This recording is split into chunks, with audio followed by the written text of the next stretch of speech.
شیخ Saadi رحمۃ اللہ علیہ کی مثال لے لیں. شیخ سعدی رحمۃ اللہ علیہ مسجد جا رہے تھے، ننگے پاؤں گئے، مسجد میں سجدہ ادا کیا، اللہ کی نماز عبادت کی.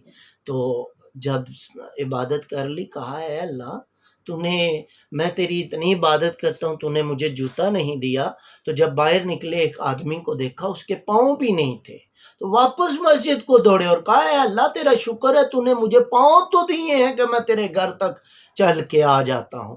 تو اللہ کا شکر ادا کیا کریں. پھر اس کے بندوں کا شکر ادا کیا. جو اللہ کے بندوں کا شکر ادا نہیں کرتا، وہ اللہ کا بھی شکر ادا نہیں کرتا. سے تھینکس ٹو اللہ. جب کوئی آپ کے ساتھ نیکی کرے، اس بندے کا بھی شکر ادا کریں. اس طرح نیکی کرنے والے کی حوصلہ افزائی ہوتی ہے. تو روحانی مسافر جو ہوتے ہیں، ان کی دوسری بڑی خوبی کیا ہوتا ہے؟ شکر ادا کرنا. اچھا جی، تیسری خوبی شعرائے حیات پر روحانی سفر کرنے کی خوبی ہے عبادت کرنے والے. آپ بھی تو ہیں رات اپنے پہلو کو بستر سے جدا رکھتے ہیں، اور من طلب الاولی سحر اللیالی، جو رات سے جدا رکھا. آپ نبی علیہ الصلوۃ والسلام کو دیکھ لیں، آپ صلی اللہ علیہ وسلم پوری رات عبادت کرتے تھے. اماں عائشہ صدیقہ فرماتی ہیں پاؤں مبارک سوج جاتے تھے اس قدر. آپ اولیاء اللہ کو دیکھیں، عثمان غنی صحابہ کو دیکھیں. عثمان غنی رضی اللہ تعالیٰ عنہ 2 رکعت میں پورا قرآن ختم کیا کرتے تھے. شیخ عبد القادر جیلانی رحمۃ اللہ علیہ 2 رکعت میں پورا قرآن ختم کیا کرتے تھے. ٹھیک ہے. عابدین میں آپ امام ابو حنیفہ رحمۃ اللہ علیہ کو دیکھ لیں، رمضان المبارک میں 61 قرآن پاک ختم کیا کرتے تھے. پھر عبادت میں ان کے جو معاملات دنیاوی ہیں، وہ بھی شرع کے مطابق ہوتے ہیں. یہ بھی یاد رکھنا ہے، صرف تسبیح نہیں، حقوق اللہ کے ساتھ ساتھ حقوق العباد بھی پورے کرنے ہیں، تب عبادت کی میتھڈالوجی پوری ہوتی ہے. اچھا جی، اللہ کی راہ کے جو مسافر ہوتے ہیں، شاہراہ حیات پر روحانی سفر کرنے والوں کی اگلی خوبی ہے خاشعین. خاشعین، خشیت، اللہ سے ڈرنا. اللہ سے ڈر اس بات کا نہیں ہوتا کہ وہ ہمیں عذاب دے گا، اس بات کا زیادہ ہوتا ہے کہ وہ ناراض ہو گیا تو ہمارا کیا بنے گا. محبوب کس سے نہیں عزیز ہوتا؟ جب خوف لاحق ہو جائے نا، اگر یہ کام میرا محبوب سے ناراض ہو جائے، اگر اللہ مجھ سے ناراض ہو گیا، میرے پلے بچے گا کیا؟ تو خاشعین جو ہے، یہ اس راستے کی چوتھی بڑی خوبی ہے. اچھا جی، 5ویں خوبی کی بات کریں، صالحین، صالح، نیک اعمال کرنے والے، ہر عمل میں نیکی کو ترجیح کرنے والے، ہر عمل میں اللہ کی رضا کو سامنے رکھنے والے. اور صالحین کی علامت ہی یہ ہوتی ہے، وہ شریعت سے ہٹ کے کوئی کام نہیں کرتے. اچھا جی، پھر اگلی علامت ہے متقین.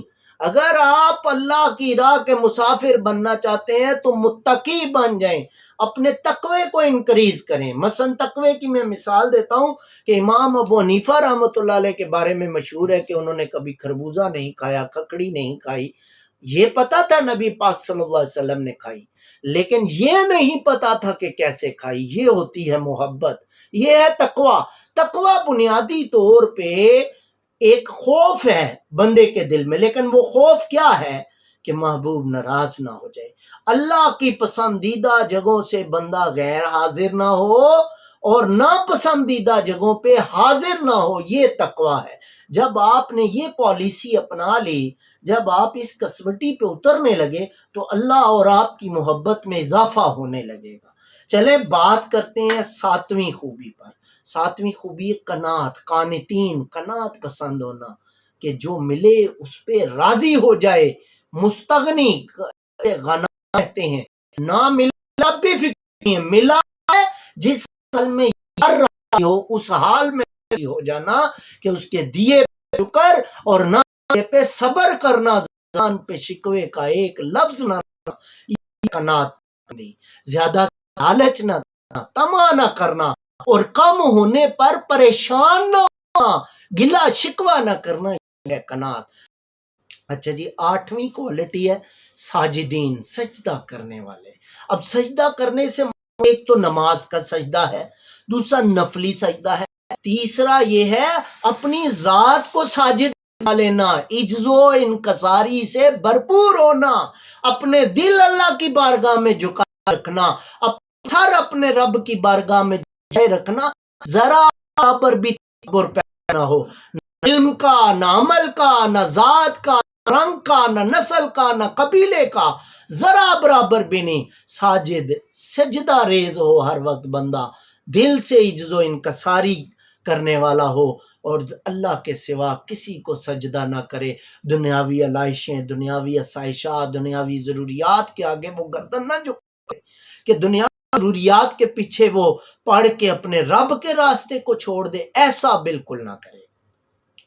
یعنی نویں بات کرتے ہیں عاشقین، اللہ کی راہ پہ چلنے والے جو لوگ ہیں، کامیابی پہ جو چلنے والے، یعنی کامیابی حاصل کرنے والے لوگ ہیں، ان کی نویں کوالٹی ہوتی ہے وہ عاشق ہوتے ہیں، اللہ کے عشق میں مستغرق ہوتے ہیں، اللہ کے عشق میں غرق ہو جاتے ہیں، دائیں بائیں ان کا دھیان نہیں ہوتا، ان کا لا الہ الا اللہ کا ورد ہوتا ہے، وہ پہلے دل میں سے ہر چیز کو نکال دیتے ہیں، لا کے ساتھ وہ نفی کرتے ہیں، الا اللہ کے ساتھ وہ ضرب لگاتے ہیں، نہیں ہے نہیں ہے نہیں ہے، وہ خود کو یقین دلاتے ہیں، اقرار کرتے ہیں، اور پھر اپنے دل کو یقین دلاتے ہیں، الا اللہ الا اللہ الا اللہ، صرف ہے تو اللہ ہے۔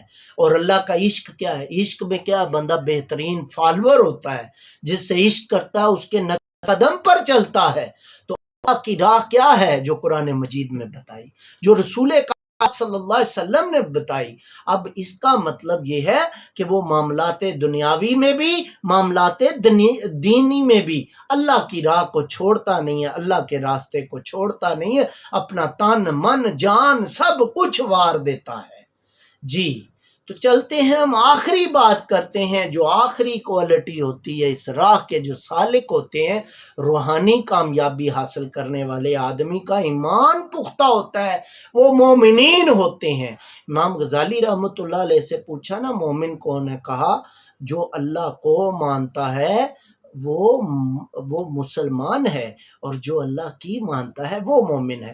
تو یہ جو لوگ ہوتے ہیں یہ اللہ کو بھی مانتے ہیں اور اللہ کی بھی مانتے ہیں۔ جب دونوں باتیں ہوں، اللہ کو بھی مانا جائے اور اللہ کی بھی مانی جائے، اور پھر یہ اقرار باللسان ہی نہیں، صرف زبان سے اقرار نہیں، تصدیق بالقلب بھی ہو، تو پھر بندہ پختہ ہوتا ہے۔ مومنین ایسے ہوتے ہیں جو اللہ کو زبان سے بھی اقرار کرتے ہیں اور دل سے بھی مانتے ہیں، تب روحانی کامیابی حاصل ہوتی ہے، تب بندہ شارع حیات پر روحانی سفر کر سکتا ہے۔ آپ بھی اگر اللہ کی راہ میں نکلنا چاہتے ہیں، اپنے آپ کو اللہ کے ساتھ دوست کرنا چاہتے ہیں، میں نے ایک ویڈیو میں بتایا تھا ولی کیسے بنا جاتا ہے، اس کو بھی سنیے گا، میں لنک دے دوں گا۔ تو آپ اللہ کے ساتھ اگر یاری لگانا چاہتے ہیں تو پھر یہ 10 صفات اپنے اندر پیدا کریں، صابر ہو جائیں، شاکر ہو جائیں، عابد ہو جائیں، خاشع ہو جائیں، اللہ سے ڈرنے والے، صالح ہو جائیں، متقی ہو جائیں، قانتین ہو جائیں، ساجد ہو جائیں، عاشق ہو جائیں اور مومن بن جائیں۔ اللہ تعالیٰ بھی آپ کو اپنی جناب سے بڑھ کے قبول کرے گا، آپ کو آگے بڑھ کے قبول کرے گا۔ آپ اللہ کی راہ میں پیدل چل کے آئیں، وہ دوڑ کر آئے گا۔ آپ اللہ کو پکارنے والے بنے، آپ اسے آہستہ آواز سے پکاریں، وہ زوردار آواز سے پکارے گا۔ آپ ایک بار پکاریں، وہ 10 بار پکارے گا، اسے تو اپنے بندوں سے بہت محبت ہے۔ تو چلیے اپنے رب سے محبت کیجئے، اپنے رب کی بارگاہ میں تعلق جوڑیے۔ اللہ سے تعلق جوڑیں گے تو اس دنیا میں بھی کامیاب ہوں گے اور اس دنیا میں بھی کامیاب ہوں گے۔ اللہ تعالیٰ آپ کا حامی و ناصر ہو، اپنی دعاؤں میں ہمیں بھی یاد رکھیے گا۔